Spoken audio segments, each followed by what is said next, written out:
If there, if there, sorry, it says in there, if there is to be peace. I probably just put it wrong in the thing. If there is to be peace. I'll read the first line and you read the second line. If there is to be peace in the world, if there is to be peace in the nations, if there is to be peace in the cities, if there is to be peace between neighbors, if there is to be peace in the home, and that was from Lao Tse. Now I'm going to turn it over to Stephen Botts, who orchestrated this service.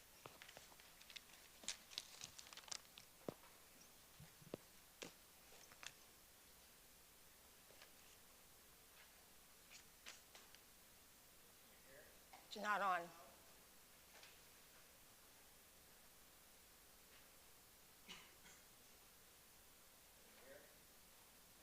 It's got to be lit up. Now? Yeah. Okay, that's better. Okay. War is a terrible thing, but we all know that. But war always has consequences, not all of them bad.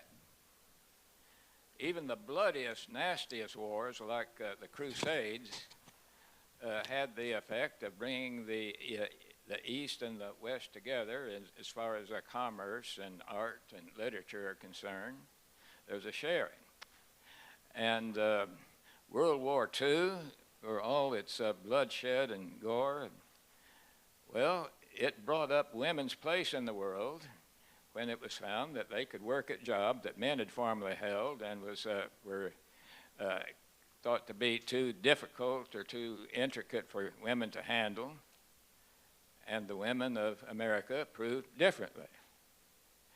So, so it is with us. We have been affected by war, whether we realize it or not.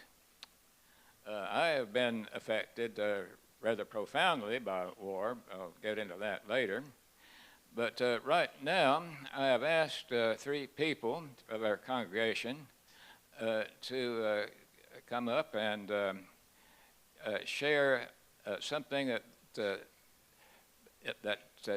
about how war has affected them. And that will be in this order. That'll be Wade, Wade Arledge, Peggy Vieira, and Jose Antonio Contreras. So Wade, you're up first. You should never give me a microphone. I sent an email out when I was talking about this with that old song about war. What is it good for? Absolutely nothing. Say it again. So I grew up, born in '57, too young to go to Vietnam, lived in a place in the country where nothing really ever happened, we didn't think. But the truth is, the kids a little older than me, my brother's age, we lost 4 kids out of a 1,000-person town, which is a lot of kids. And so I was raised by that lady I talked about, my mama. Oh my God! But anyway, when all that stuff was going on, as a child, protests in the streets. I can remember opening Life magazine and looking at the photographs of Kent State. And so a friend of mine's big brother was a reporter for the Stars and Stripes for the U.S. Army. And so at their house, they had a map of Vietnam and Laos and everything over there. And they'd stick a pin wherever, his name was J. Tom, wherever J. Tom went.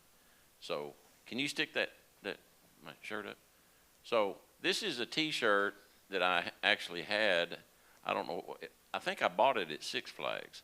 But I liked wearing that because it gave me a thought about war and being the kind of guy I am. I always I realize it's going to happen, but it gets really cynical sometimes when it's just about money. It just kills me, figuratively, to see us go to war and create all the sacrifice when it's about money as opposed to ideas.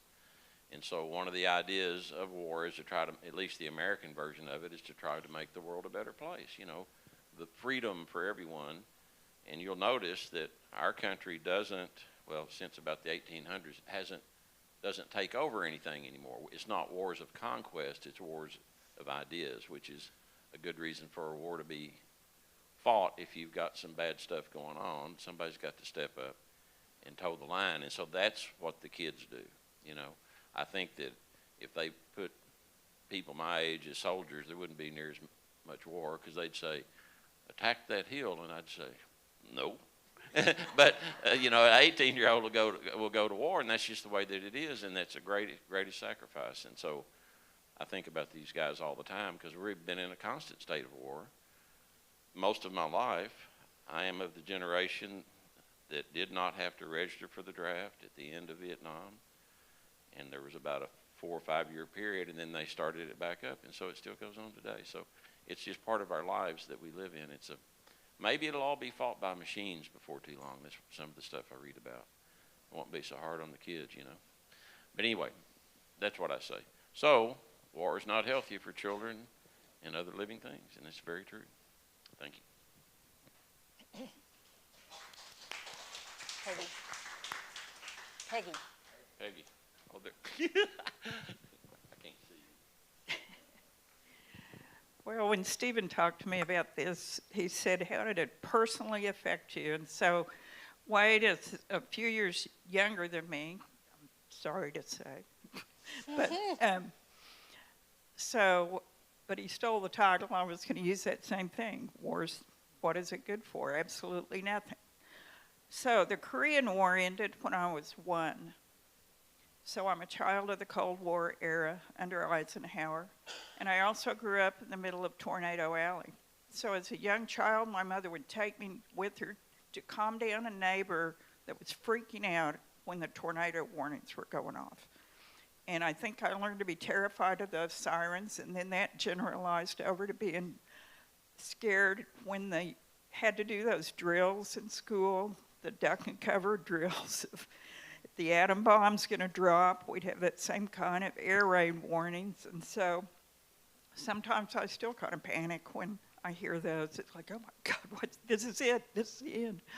So in grade school, went through that, and I think I worried about it maybe more than other classmates, but some people have commented about, yeah, that was just something you did and you worried about it. So this worry is constantly there. So by the time the drills finally stopped, I was in 5th or 6th grade, and then JFK was assassinated. So that was another time that we thought the world was going to end. The Russians were going to, drop the big bomb. So more worry about war when I was in middle school age. So soon after the Kennedy assassination, Johnson began sending troops to Vietnam. By the time I was starting high school in 1966, we were deep in there. My brother-in-law was in the Air Force flying night bombing missions over Vietnam. Of course, I worried about him, but I was old enough to realize what he was doing, so I also worried about the villages that were being wiped out, especially after the My Lai massacre story broke. And so the footage of the war and the conditions of Vietnam were on the news every night. And so I was sure this time it'd be the end of the world. So the communists would drop the big bomb and our lives would be over. So then the draft lottery began when I was in high school, and so did all the war protests on college campuses. I wasn't old enough to participate in protests yet.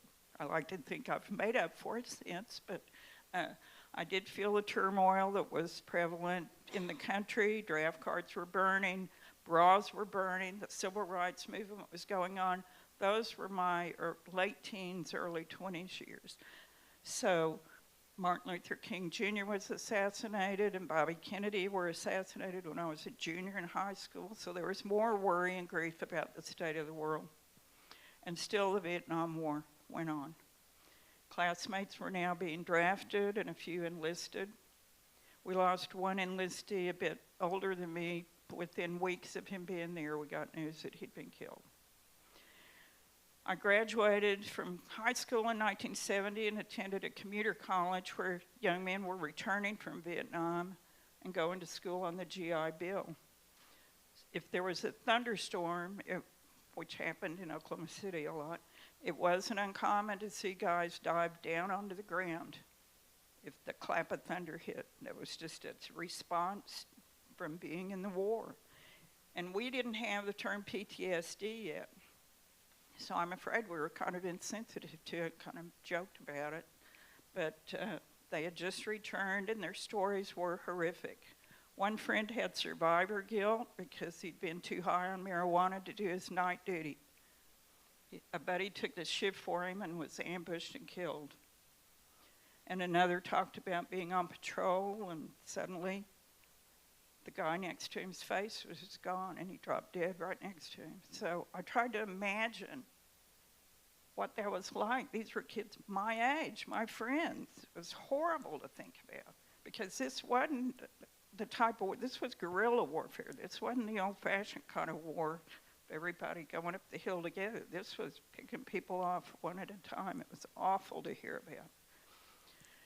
So there was just this general atmosphere always of conflicting emotions about this war. Parents and children became estranged because of attitudes about the war.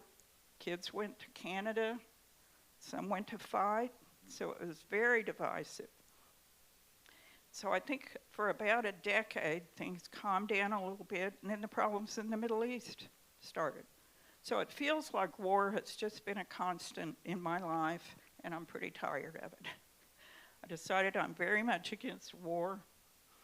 When my sons were in their late teens and early 20s during the early 2000s, and we were in Iraq and Iran, there was some talk about the draft starting again. I told my sons if this happened, I'd send them to their grandmother in Australia. They weren't going to go fight some useless war over oil and things like that.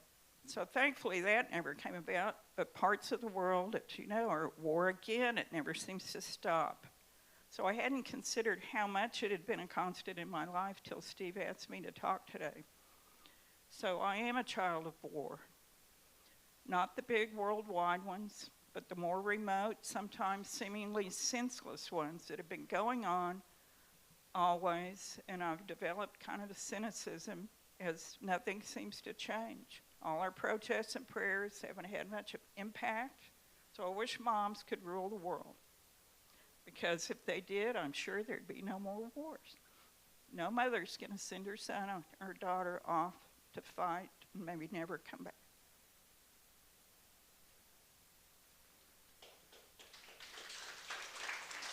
And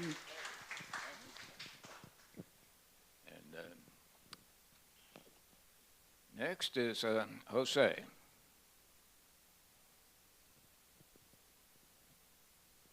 pretty amazing.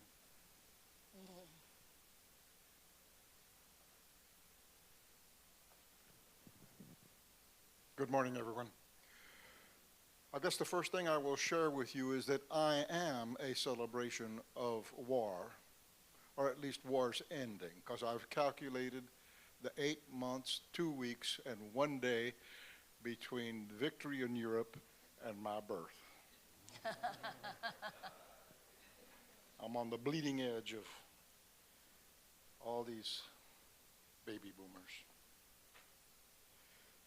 Peggy captured a whole lot of and helped, I think, set the stage for what all of us who are more or less my age went through. But one of the things that really struck me was the difference of just a few years, and then we can repeat that between myself and my younger sister, who is 4 years younger, and how she reacted to the very same events that I responded to.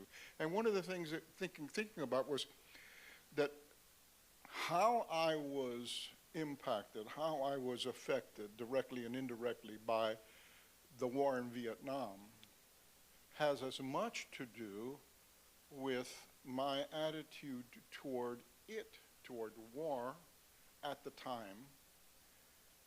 And everything that happened between the time of that birth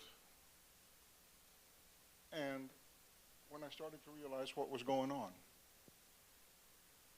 Because if you're my age, then you guys, I'm sorry, I can't speak for the girls, the women who were once girls, isn't that great?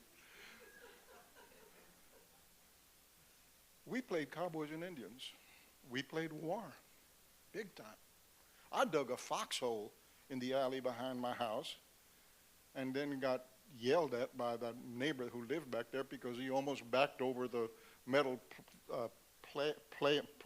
metal sheet metal that I had put there and then got underneath. He thought he was going to run over me, and he would have. We played war. We played Davy Crockett, of all things, and Tarzan, Robin Hood. And it was all a part of growing up feeling proud of everything that the young men going to war accomplished at that time when I was born. What they were doing, what they had to do, the sacrifice that they made, helped me view the world in a particular way. A part of that also was my older brother, part of the silent generation, 13 years older. When I was a little bitty kid, I remember him walking around in his uniform. He was in ROTC at Central Catholic. He was in the Chaminade Guard winning national championships and drill team stuff. I used to steal his medals and put them on because I had to play war and wear medals. That was really heavy. And then he went to Korea, and so I'm thinking war again. And then I read about war a lot. I watch all those movies that they're showing right now over on Turner Classic Movies. I stayed up watching 2 of them again last night. I do it almost every year, not as frequently. And I don't know why, except that it was a part of me then, and I left it back there, yet I left it in here. Growing up that way, into my, beyond the formative years, 8, 9, and 10, and going into preteens and teens, myself going to Central Catholic, wearing the same uniform, 4 years of ROTC, I wasn't really paying attention to everything that was going on, but everything that was going on as a result of the war was going on, and it's the background music for my life. It's the constant elevator music that defined who we are, what we should be thinking about, and what's important. So I found myself at a very early age periodically thinking about why are things the way they are, so that when we were doing the fire drills, 10 o'clock for you young people who don't relate to this because we don't do them anymore, 10 o'clock on Saturdays. All across the city of San Antonio where I lived, all of the sirens went off. And we put the notebooks in our head and crawled under the desk. And I wondered what would happen if they attacked us at this time? Would we be ready? I remember asking myself that question, would we be ready? That's a level of concern that somebody who is 13 years old probably should not have.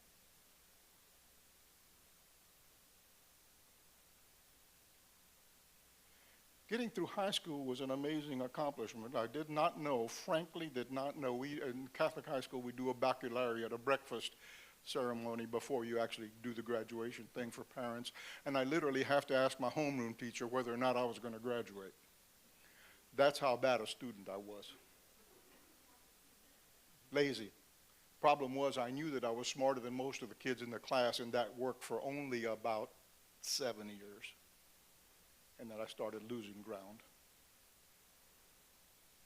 My grades in college weren't that great. It had less to do with being lazy and more to do with being asleep, because I was working 40 hours a week, going to school, paying my own way through school at San Antonio College and St. Mary's University. Thank God for the grants that St. Mary's University was able to bestow through the National Student Defense Loans and grants that were given because we were honoring mostly the families of veterans and making opportunities So was I impacted by what was going on in terms of war and the effects of war in a bigger way? Of course I was. Of course I was. 1963, November 22nd. On November 21st, we were on Broadway lined up and waving at Jackie and Jack Kennedy go by. They were our heroes. But I really didn't pay that much attention or understand at that time why it was that the French were originally in Vietnam and why we as now the keeper of the world had to go and take their place. And then did such a poor job of it. I'm living through that, and I'm still in that old world. So that makes me a supporter of the war in Vietnam at that age, because I had no choice. That's how I grew up. And I was an advocate for the war. My friends and I literally would have these real heavy discussions, sneaking beers and cigarettes in the dark, and staying up real late, and then arguing about Vietnam. But we're still too damn young. We're still just starting college at the time. That changed. For the Life magazine articles, for the television coverage that finally changed, for the reporters, thank God, who went over there and told stories that we would not have otherwise seen when they dared to argue with the Defense Department. But I do remember during that same transition period thinking about when somebody mentioned Dwight David Eisenhower's farewell speech and his admonition to beware the military industrial establishment. And the last time I thought about that was just last week before last, reading about some new, the whole need to rethink how we're going to fight wars of the future and the drones and this, that, and the other because it's less expensive. And what are we going to do if they're able to send over 1,000 drones at one time? What do we have to defend ourselves? All of that played out in that time, but in a very different way. But all of that was affecting my thinking about how to think about those drones in that article today. So, more directly, being as one of the first to be born at that time, I guess, draft eligible, first time they had a lottery, I won the bingo, number 58. But I was going to school, doing a bad job of that in college, on and off probation, again, because I was working full time, sleeping through class, yep. Wasn't until the last 2 years that I ended up to really turn on at school and end up on Dean's List, the Honors Dean's List with highest honors, graduated in 1970, and began to teach. I was on and off for the 2, 3, 4 years before that, on and off scholastic probation. They're going to draft me, no, I'm going to go. They're not going to draft me, no, I'm going to go. I'm okay, my grades are good, thank God, okay, let's go. And then I happened to, in those last couple of years, managed to impress a few university professors in political science and got recommended for a Woodrow Wilson Fellowship at University of Michigan, which I did not get, and a Brackenridge Fellowship at Trinity University, which I did get. But unfortunately, in the same mailbox in the same day, I also got the notice that my teacher's deferment, which I'd already begun to do, was denied.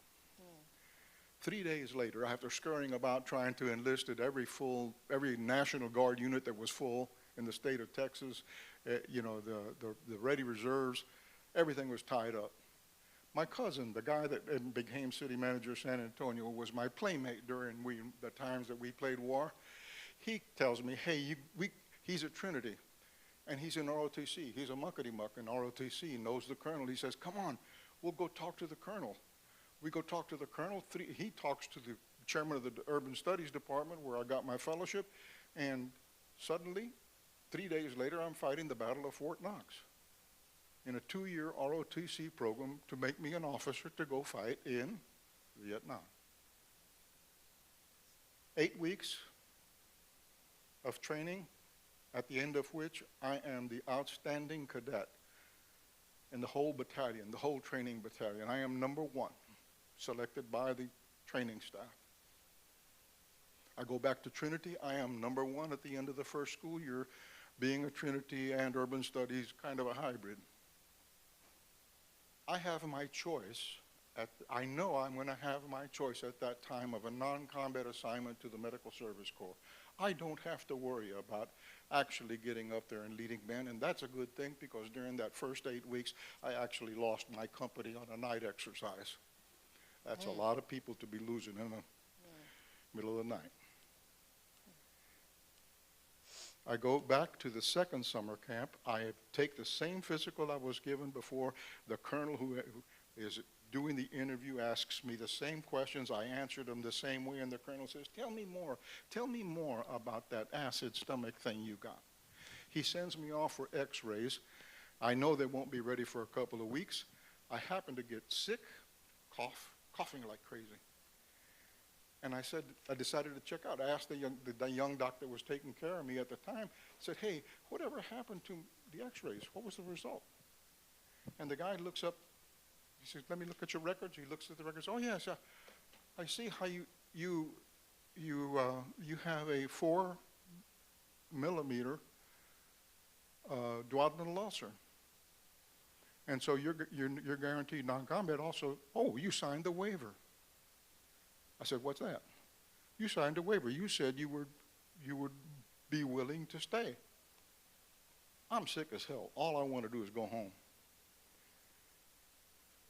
I said, wait, I didn't sign anything. He says, yes. Isn't this your signature?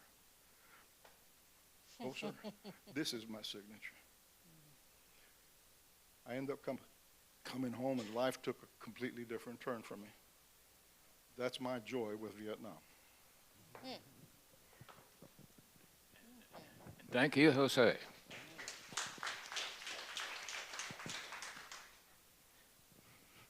For me, I started to be affected by war very early when my dad was drafted into the Army Corps of Engineers in 1943. At that time, I was just a few months old, and I never really met my father until 1945 when he got out of the Army.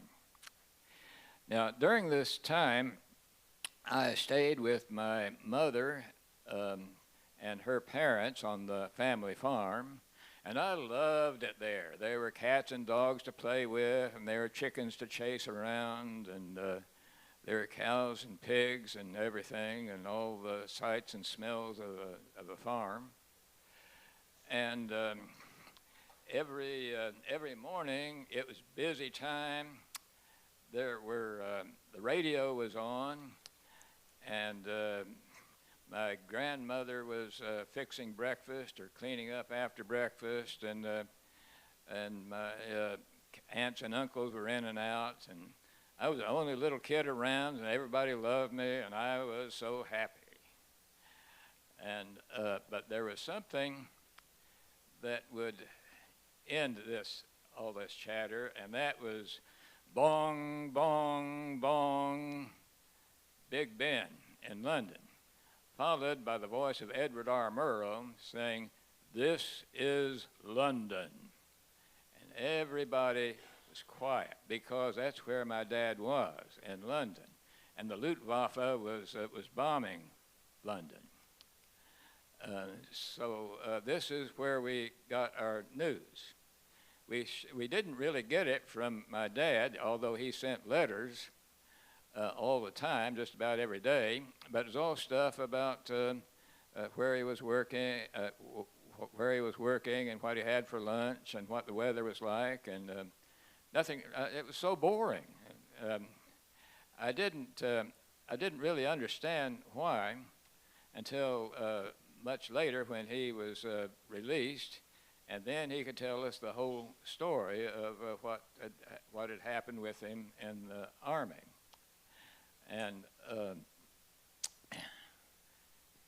he had a job waiting for him when he got out of the Army with the Soil Conservation Service under the Department of Agriculture. And it was a job very similar to the one that he had in the war, which was making soil maps from from aerial photos.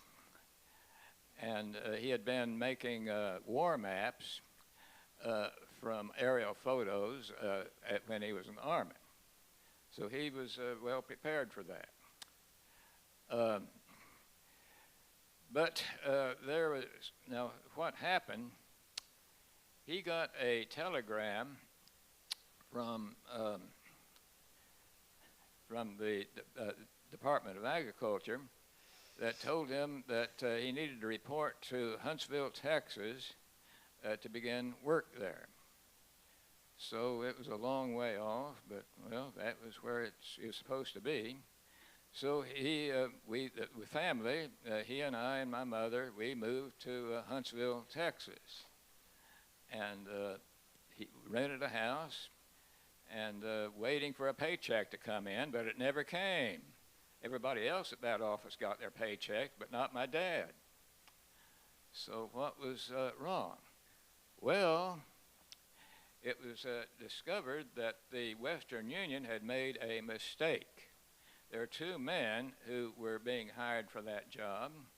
One of them was from Texas, and one of them was from Missouri. Now, my family, my dad and my mother were both from Missouri, and they'd expected to be sent there. But no, they were sent to Texas, and the Texas guy was sent to Missouri. So there was a similar problem there. And but we were already moved in, and so I grew up in Texas instead of Missouri, and that is what changed my life. See, if that had been going the way it was planned, I would never have known. I would never have met any of you. I would have never have met Joan, because I would be living in the Midwest in Missouri, and that was what changed my life from World War II. So that's my story, and back to Joan.